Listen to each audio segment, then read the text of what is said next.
Otro de los anuncios que generó reacciones, Antonio, es la transformación del penal de Punta Peuco, hoy día un penal especial para violadores de derechos humanos, en un penal común, en una cárcel común, algo que ya intentó la expresidenta Michelle Bachelet tratando de cerrar Punta Peuco y en su momento no tuvo el apoyo de su ministro de Justicia. Esto ocurrió cuando ya estaba entregando su gobierno.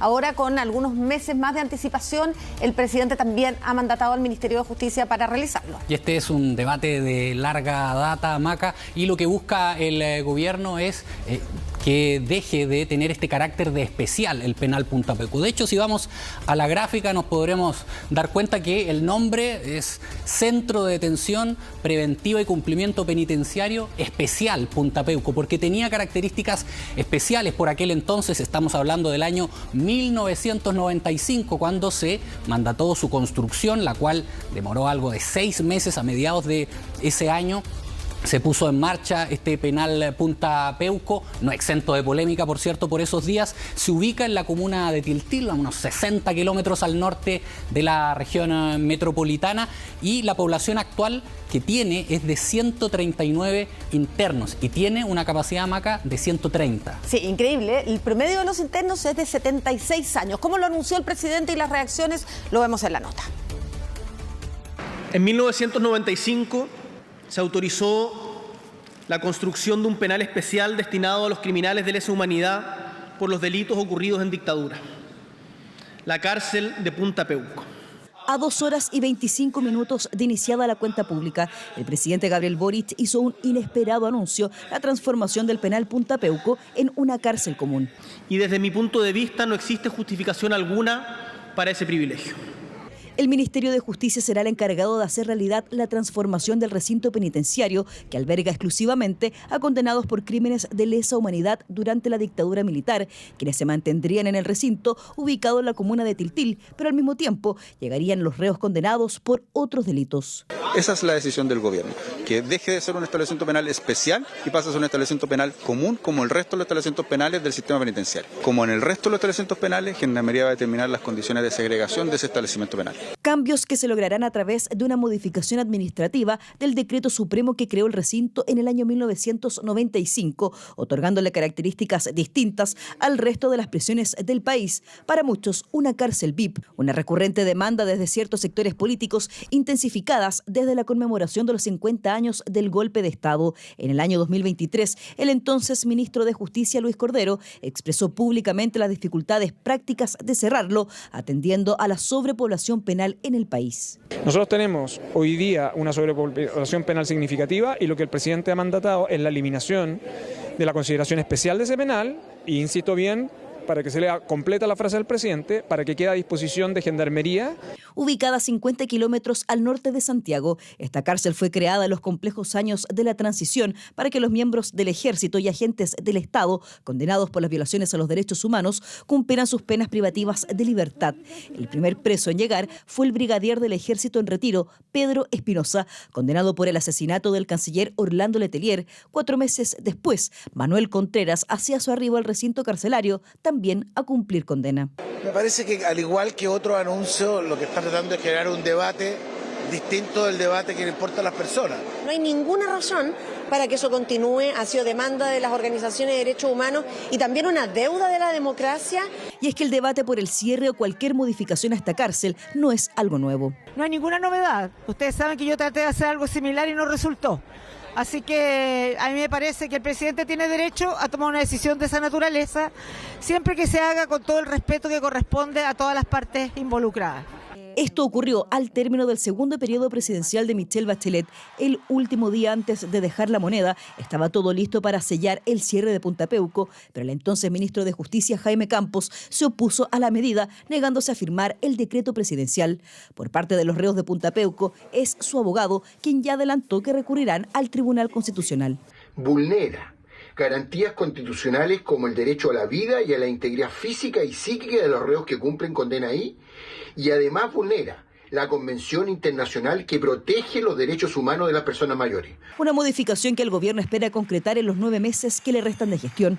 Ahí veremos si cumple con este anuncio de poner fin al penal Punta Peuco, tal como lo conocimos. Sí, sorprendió, Daniel, mientras tú ubicas a otro entrevistado con ese anuncio, porque se había esperado durante los años anteriores. Siempre se había esperado, y quizás el año pasado con mayor intensidad, un anuncio sobre el penal de Punta Peuco, y ese no llegó, y vino ahora que el gobierno va a dejar su mandato. Vamos a ver si durante los 9 meses que quedan va a poder implementarlo, ¿no? Con lo largo que son ese tipo Karina, de decisiones. De hecho, recordemos que la presidenta Michelle Bachelet tuvo la decisión de firmar ese decreto e intentó firmarlo el último día antes de dejar el mando, en su segundo mandato. Y en ese momento el ministro de Justicia se negó a firmar el decreto. Fue una historia bastante polémica y bastante conocida en su momento, pero la presidenta Michelle Bachelet, también vamos a conocer su opinión más adelante, estaba de acuerdo con intentar realizar este cambio, que por lo tanto ahora se estaría anunciando al menos 7 años después. Insisto, es muy importante ver exactamente cómo se materializa, porque el exministro de Justicia, Luis Cordero, había dicho en varias ocasiones que no era posible cerrar Punta Peuco porque había un problema de déficit carcelario y por lo tanto no se podían cerrar cárceles, sino que al revés, había que abrir nuevas cárceles. Por lo tanto, hay que ver bien qué significa este cambio, en qué plazos y qué pasaría con las personas que actualmente están condenadas por delitos de violaciones de derechos humanos cumpliendo una pena allí. ¿Va a significar eso que sean llevadas a otro lugar? ¿Se van a cambiar las condiciones carcelarias? Bueno, eso la verdad es que no está claro, y por eso probablemente el ministro de Justicia va a ser uno de los más requeridos para tener más detalles al respecto. Estamos entrando ahora al salón para poder conversar con más parlamentarios, y además hay puntos de prensa, al menos de 3 ministros está previsto que haya puntos de prensa de la ministra secretaria general de la Presidencia, también de la ministra vocera de Gobierno, y vamos a ver con quiénes podemos conversar.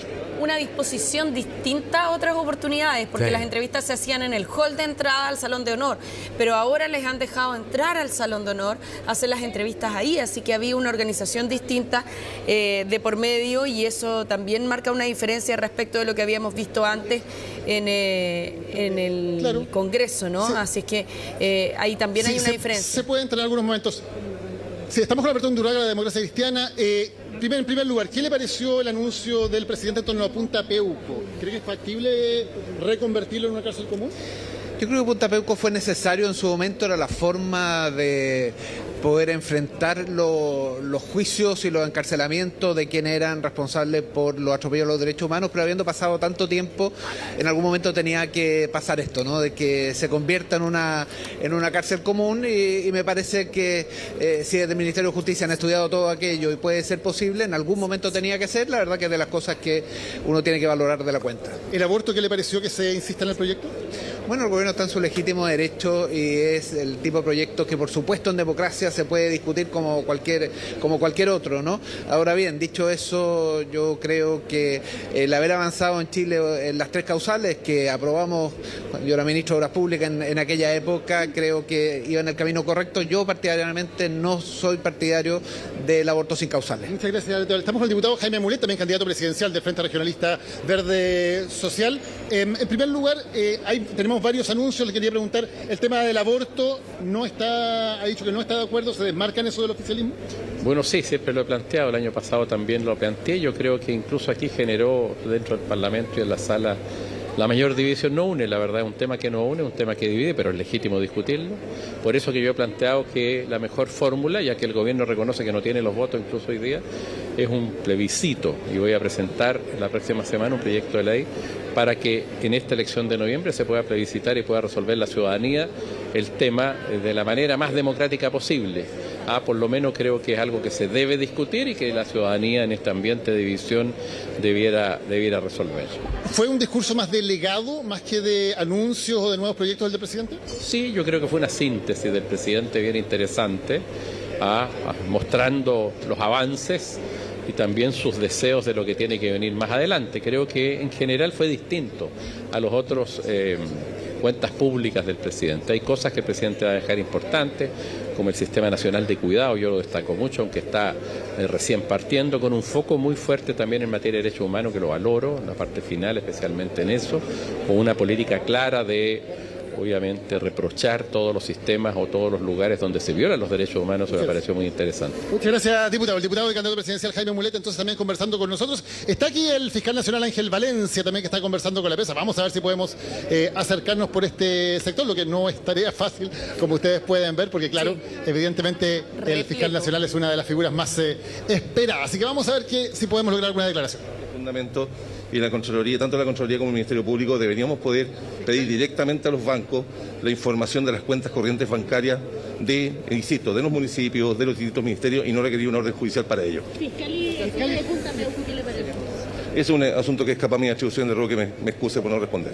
Fiscal, ¿ha sido difícil trabajar en medio de tantas presiones políticas para la Fiscalía con los últimos casos? Mire, es nuestro empedrado, es habitual, es un fenómeno global, el de la politización de la justicia o el intento de judicializar la política, pero ese es parte del trabajo que enfrentamos y esa es la razón por la cual el Ministerio Público debe ser constitucionalmente autónomo y por el cual hay que cuidar y proteger esa autonomía. ¿Pero le preocupa que los políticos estén interviniendo en procesos judiciales? ¿Se ve desde fuera que están intentando presionar a los fiscales? Lo que hemos planteado, insisto, es que es indispensable que el Ministerio Público siga siendo autónomo y que esa autonomía hay que cuidarla. Y también hemos sostenido que para evitar la judicialización de la política o la politización de la justicia, sería conveniente que en las causas particularmente de corrupción, que nuestra ley permite que cualquier persona se pueda querellar, esa norma se modifique y no cualquier persona pueda querellarse en esos asuntos porque les da acceso por mandato legal a un conjunto de antecedentes que están en las investigaciones que pueden ser mal empleados. Eso lo hemos planteado de manera reiterada, ojalá que el Congreso coge ese planteamiento. En la decisión de sacar al fiscal Cooper de la investigación, ¿tuvo alguna influencia el peso de las presiones políticas? No, ninguna. Mire, los fiscales están acostumbrados a recibir presiones de esa naturaleza, normalmente a través de los medios, me explico, pero no tienen ninguna relevancia. Aquí lo importante es que las causas avancen, que se esclarezca qué es lo realmente ocurrido desde el punto de vista penal y que persigamos con la mayor eficacia posible los casos de corrupción en lo que se refiere a la comisión de delitos. Y en que el caso de Sierra Bella no haya podido llegarse finalmente a seguir a la investigación, ¿qué le parece eso? Mire, yo creo que es importante que tengan muy claro que el Ministerio Público tiene deber de objetividad y de imparcialidad. ¿Qué significa objetividad? En particular significa que el Ministerio Público tiene que investigar, particularmente antes de formalizar y antes de acusar. Tiene que investigar los hechos para saber cómo estos hechos ocurrieron y considerando tanto lo que favorece a las personas investigadas como aquello eventualmente las puede incriminar. Y si en una investigación finalmente no se encuentran antecedentes de delitos distintos de irregularidades, por favor no se entienda, y lo mismo que de ilegalidades, pero en particular de delitos, esa investigación no es un fracaso, sino que una investigación que ha llegado al puerto al que le correspondía llegar. Sobre las filtraciones, ¿le preocupa que no haya avances tampoco en la investigación, que se sepa de dónde se filtran todos estos antecedentes? No, porque lo que hemos sostenido reiteradamente es que aquí detrás de esto hay un problema estructural. Nosotros hemos aplicado al Ministerio Público decenas de sanciones administrativas con consecuencias muy graves, con consecuencias de sanciones pecuniarias, de multa, de pérdidas de bono, etcétera, a funcionarios solo por acceder indebidamente a la información que no debían acceder, ni siquiera por filtrarla. Vamos a escuchar lo que está diciendo también a esta hora la expresidenta Bachelet. ¿Qué pasos más se deben seguir? Evaluar, por ejemplo, cortar las relaciones. ¿Le parece adecuado como presión internacional? Mire, yo tengo la esperanza de que la comunidad internacional pueda tener resultados frente a una tragedia de esta naturaleza. Yo espero que las propuestas que están trabajando hoy día, donde está involucrado también Estados Unidos en conversaciones con el gobierno de Israel, pero también con otros gobiernos árabes y con Hamas, puedan tener resultados. Hay una propuesta que no se aceptó completamente por Hamas, pero propuso alternativas. Yo espero que esas alternativas puedan asegurarse. Ahora bien, hemos visto que los acuerdos del cese al fuego no se han cumplido. A pesar de haber acuerdos del cese al fuego, ha habido bombardeos y masacres. Entonces, creo que es clave, antes de tomar decisiones de esa naturaleza, es que Chile pueda seguir jugando un rol fundamental en tratar de llevar las partes a decisiones que aseguren la paz y el respeto por las partes. ¿Hay debilidad de la comunidad internacional? Llevamos 2 años de esto. ¿Hay debilidad de la comunidad internacional en este conflicto, Presidenta? Bueno, a mí me parece que fue una cuenta pública de alto nivel político, por arriba, digamos, sin caer o sea, tratando de mirar y plantear algo que creo que es clave y sigue siendo clave hoy día, va a seguir siendo clave para futuros gobiernos, y es que gobernabilidad implica tener la capacidad de construir acuerdos entre quienes piensan distinto. Y el presidente no solo lo señaló como principios básicos, sino también en ejemplos concretos con proyectos de ley que se han aprobado, donde todas las partes tuvieron que ceder sus planteamientos originales para lograr algo que beneficiara, en este caso, por ejemplo, el caso de las pensiones, a los pensionados. Y así hay muchos otros casos. Y llamando a la unidad para que de verdad podemos hacernos cargo y no solo seguir discutiendo, sino aprobando leyes que de verdad beneficien a niños, mujeres, adultos mayores. ¿Se va a postular para la Secretaría General de la ONU? ¿Se va a postular usted a la candidatura a la Secretaría penal común y corriente? Ya contesté esa pregunta. ¿Y respecto a la Secretaría General de la ONU, se va a presentar usted? De aborto y el debate que se va a poder legislar en este mandato.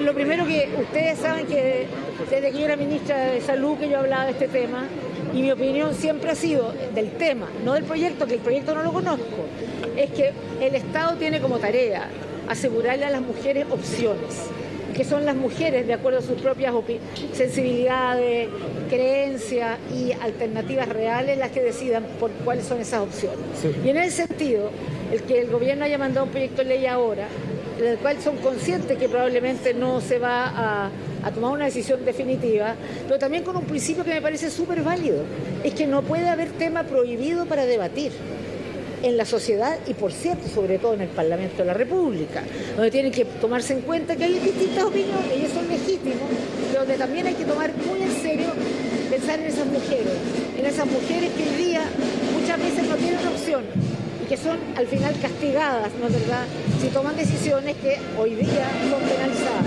Por eso yo no conozco el proyecto, pero sí me parece que es necesario avanzar en darle a todas las mujeres a despenalizar el aborto y darle a las mujeres las posibilidades. Ahí está la expresidenta Bachelet marcando su postura respecto del proyecto de aborto presentado por el gobierno. Vamos con Daniel Matamala, que está con el ministro de Hacienda. Daniel. Está con la vocera del gobierno. Sí, la ministra vocera, Aysén Echeverri. En el espacio democrático, que es el Congreso, es lo que nos ha permitido dar gobernabilidad, es la forma en cómo fortalecemos nuestras instituciones y es el mecanismo, de nuevo, democrático que tenemos para abordar temas que son esenciales. Y por lo tanto, lo que se ha hecho con la ley de aborto apunta precisamente a eso, a avanzar en una discusión que es una discusión social, una discusión que es importante, que también es de salud pública y que tiene que darse. Aquí no hay temas tabú. Ministra, ¿cómo se va a implementar el tema de Punta Peuco? ¿Qué significa en concreto que sea una cárcel común? ¿Qué pasa con las personas que hoy están cumpliendo condena por violaciones de los derechos humanos allí? Bueno, este es un mandato que le da el presidente Boric al ministro de Justicia.